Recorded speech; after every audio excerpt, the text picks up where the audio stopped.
Ceci est une histoire vraie, datant de quand Emmett avait environ 4 ans.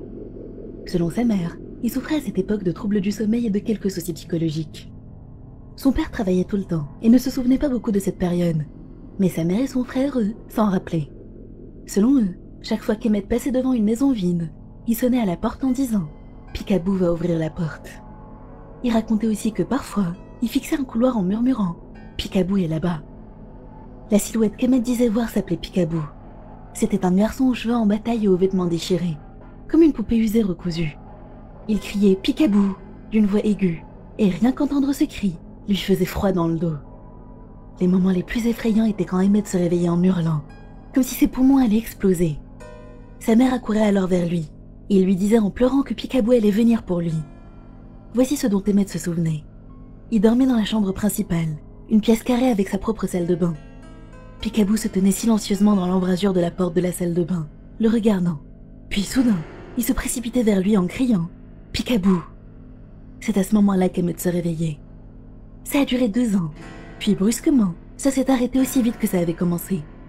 À peu près au même moment, ses parents ont décidé de divorcer, et sa mère a fini par quitter la maison familiale. Par la suite, Emmett a partagé son temps entre la maison de sa mère et celle de son père. Des années plus tard, il a demandé à sa mère si elle se souvenait de quelque chose d'étrange à propos de cette maison. Elle l'a regardé avec sérieux et lui a dit « Emmett, cette maison a été construite sur un terrain spirituel. Quand je me réveillais la nuit, j'entendais des gémissements et des grognements sous mon lit et dans la salle de bain principale. » Emmett a eu l'impression qu'il allait vomir en entendant ça. Et si le garçon qu'il voyait était en fait un démon, ou quelque chose d'autre, de pire? Il ne le saura probablement jamais.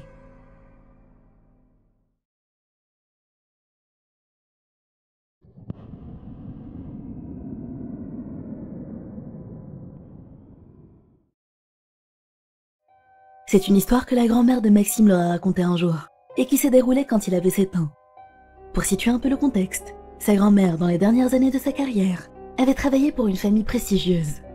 Elle était responsable des chèques que chaque héritier de cette famille devait recevoir dans un délai précis, ainsi que tout ce qui concernait ses riches héritiers. Sa grand-mère connaissait donc très bien tout le monde dans cette famille. Elle travaillait dans l'une des nombreuses résidences de cette famille. On parlait de suites anciennes appartenant à de la vieille noblesse, avec toute la vieille chaudière à l'ancienne, des vérandas luxueuses, un porche circulaire autour d'une vieille fontaine, des murs corinthiens et des gargouilles. Ce qu'on appelle aujourd'hui un manoir gothique, une maison qui est typiquement hantée. L'intérieur était poussiéreux puisque la famille ne venait plus vraiment là-bas. Le manoir n'était entretenu que par les domestiques et le gardien. Le bureau de la grand-mère se trouvait juste à l'entrée, avec de grandes fenêtres murales du sol au plafond, couvertes de lourds rideaux au velours épais.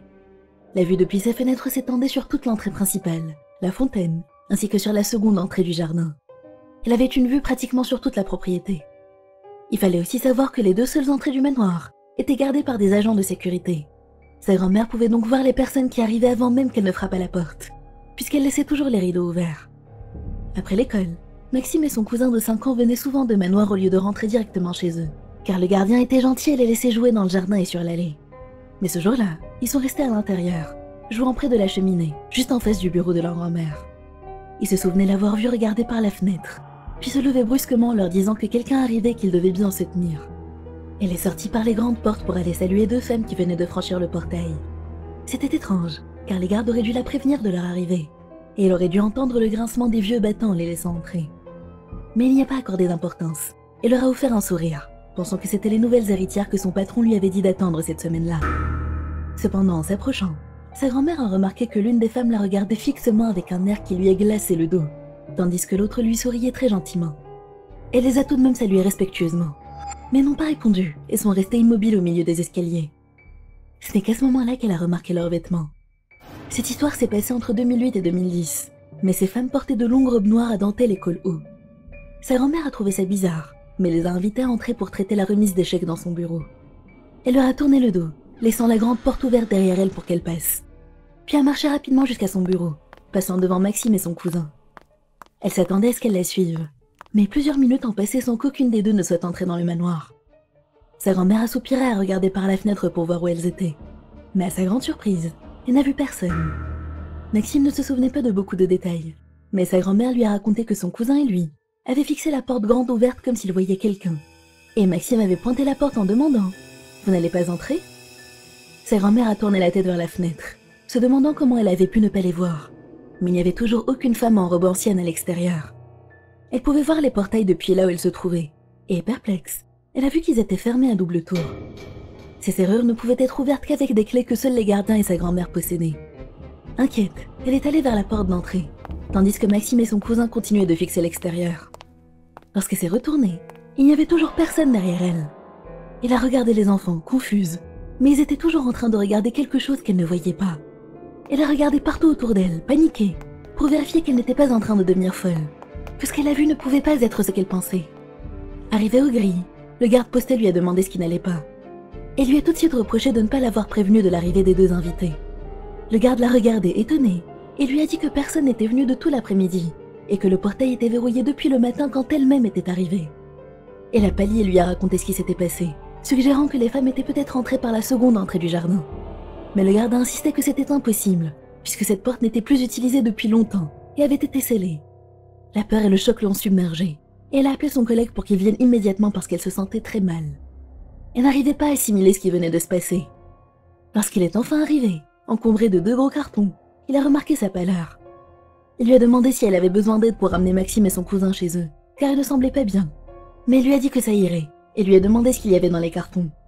Il lui a répondu que c'était d'anciens albums photos que les patrons leur avaient donné à jeter, ainsi que quelques babioles jugées inutiles par la riche famille.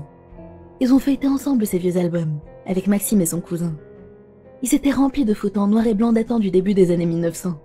Mais quand ils ont ouvert l'un des albums, la grand-mère de Maxime s'est mise à trembler violemment et a commencé à murmurer des prières.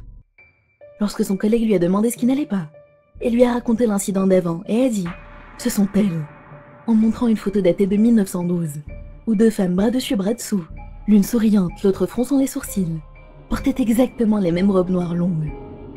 Mais ce qui a fait complètement perdre son sang-froid à sa grand-mère, c'est quand son cousin a rigolé à côté de Maxime et a pointé les femmes en disant « Tiens, elles ont des pieds ici, elles n'en avaient pas tout à l'heure ».